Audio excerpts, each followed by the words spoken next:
మీరు ట్రైన్ లో జర్నీ చేస్తున్నప్పుడు ట్రాక్ పక్కన సిగ్నల్స్ తో పాటు చాలా రకాల బోర్డులు అయితే కనిపిస్తుంటాయి. అయితే ఒక్కొక్క బోర్డుకి అయితే ఒక్కొక్క అర్థం ఉంటుంది.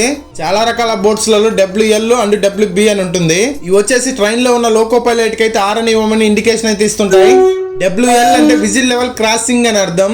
ఇలాంటి బోర్డ్స్ కనిపించినప్పుడు ఖచ్చితంగా లోకో పైలట్ అయితే R ని ఇస్తాడు. ఇలాంటి బోర్డ్స్ ని ఎక్కడెక్కడ ఏర్పాటు చేస్తారంటే ట్రాఫిక్ గేట్స్ దగ్గర, అలాగే కరూస్ దగ్గర, సిటీ ఎంట్రన్స్ లలో ట్రాక్ దాటుకుంటూ ఉంటారు కదా, అక్కడైతే విజిల్ బోర్డ్ అయితే ఏర్పాటు చేస్తారు. మీరు ఎక్కిన ట్రైన్ లో కూడా లోకో పైలట్ ఆరం కొడుతున్నాడంటే ఇలాంటి రీజన్ అయితే ఉండొచ్చు. అయితే WB మీనింగ్ ఏంటంటే విజిల్ లెవెల్ బ్రిడ్జెస్ దగ్గర కూడా లోకో పైలట్ వచ్చేసి ఆరన్ అయితే ఇస్తుంటాడు. కొన్ని బ్రిడ్జెస్ దగ్గర ప్లేస్ అయితే ఉండదు. బ్రిడ్జ్ కి 300 మీటర్ల డిస్టెన్స్ లో అయితే WB బోర్డుని అయితే ఏర్పాటు చేస్తారు. బ్రిడ్జెస్ దగ్గర ఫోటో తీసుకోవడానికి వెళ్ళి అదే సమయంలో ట్రైన్ రావడంతో చనిపోయిన వాళ్ళు చాలా మంది ఉన్నారు. ఇన్ఫర్మేషన్ నచ్చినట్లయితే చిన్న లైక్ చేసి మన ఛానల్ అయితే సబ్స్క్రైబ్ చేసుకోండి. జై హింద్, జై భారత్.